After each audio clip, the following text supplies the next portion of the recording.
One of my fondest memories of Father Wasson is actually one of the fights we had. He was talking about buying land someplace for something, and I was advocating the strictest possible use of funds at the moment since everything was so tight. And at one point during the discussion, he says, "Well, I am my father's son, you know." His father was in real estate in Arizona, and I in turn shot back at him, "Well, so am I." And mine was a controller for a clothing company, so as tight as the day is long. But I think it was because we were so different in many ways, but so committed to the children that we made such a great team. And now, as we carry on without him, I try to carry always his heart with my business sense. So we pray that he's looking over us now and always.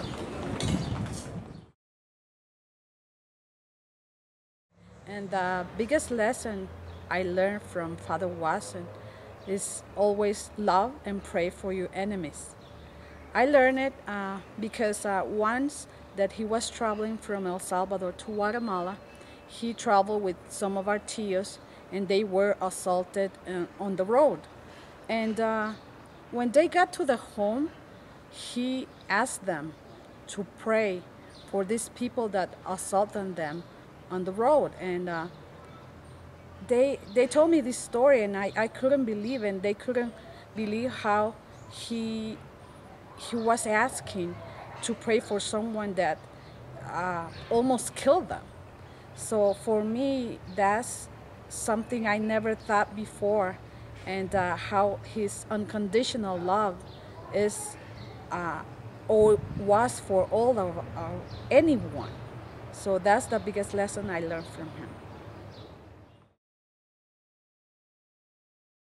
First came to NPH, I remember Father Wasson said to me, "You better get ready because you're going to come up against a million problems, but I assure you, you'll find a million solutions." And I have another friend who says that even better. When you do the right thing, the next right thing happens. And I think that it's a very short way to give a very important positive message that we can't let the problems and the difficulties and the challenges overwhelm us.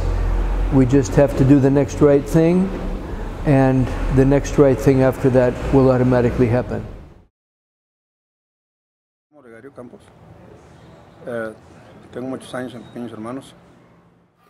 My name is Olegario Campos. I have been with NPH for many years and spent a lot of time with Father. One thing that has made an impression on me that he demonstrated and that has helped me in my life was to serve. He was a person who was a humanitarian, a man who had a lot of love for everyone. This is something that I learned from him and that I try to apply to my work.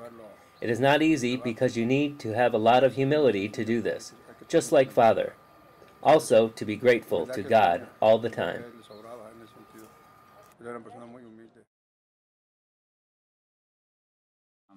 Father Wasson invited me first.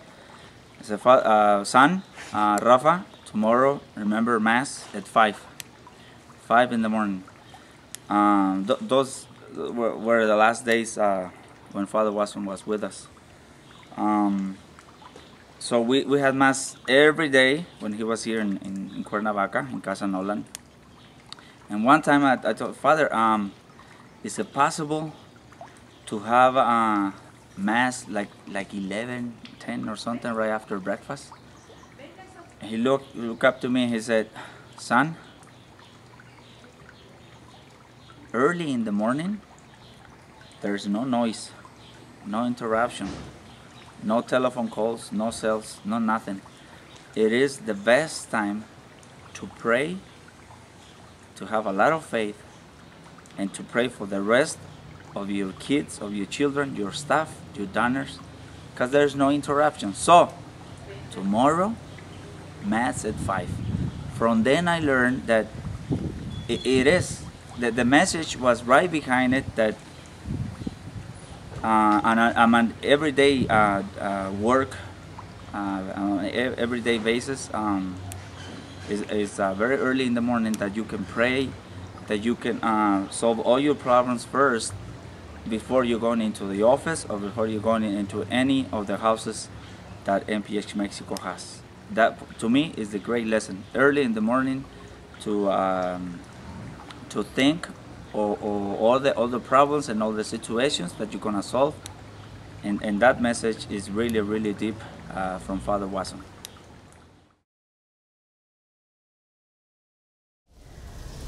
There are so many things that we learn from Father Wasson.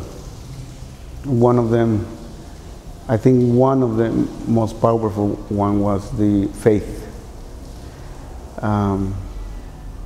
His faith was tremendously powerful. His faith was able to guide him through his cancer disease, through difficult times. Because of his faith, I believe we are in 9 homes. So what we're doing, transforming lives, changing lives, is really a good thing. And he saw that, and he wanted to change as many lives as possible. So he didn't want to just stay in Mexico. He moved on to other countries, and while we were having difficulties, financial difficulties, he just kept on going.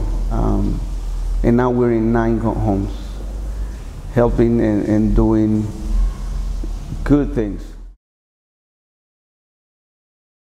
My name is Alfredo. I'm the National Director in Peru.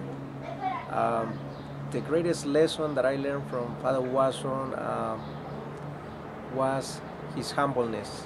He was such a humble person that every time he went to visit the pequeños in any of the houses, he was the last one that wanted to be served. That included if it was a really nice meal or whatever, but he always thought us and always stressed out to show that humbleness to all our children that are under our care.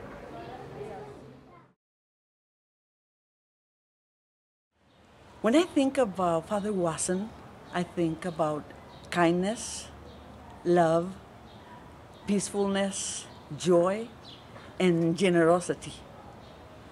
I remember a special occasion when I saw Father Wasson in a room here in Cuernavaca, in the middle of a pile of clothes that he was selecting for our children in Nicaragua.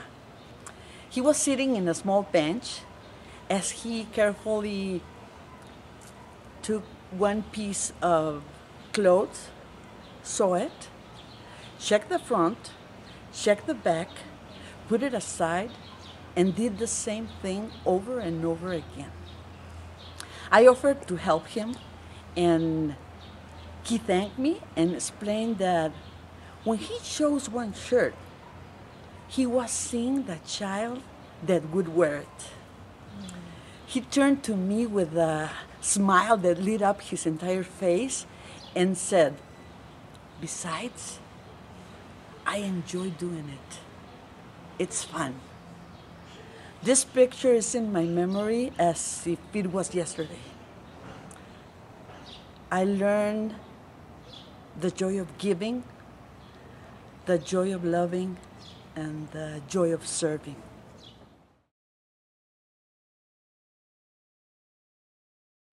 One of the things that I learned from Father Wasson was a sense of family. He was always around us and making sure that we felt that he was our father, not a priest, but a father to us. I remember that every time he came to us, he used to ask me the questions, "Marlon, am I your father?" I used to say, "Yes, you are my father." "So you are my son?" So I said, "Yes, I'm your son." And then he ended the phrase by saying, "So you need to obey me."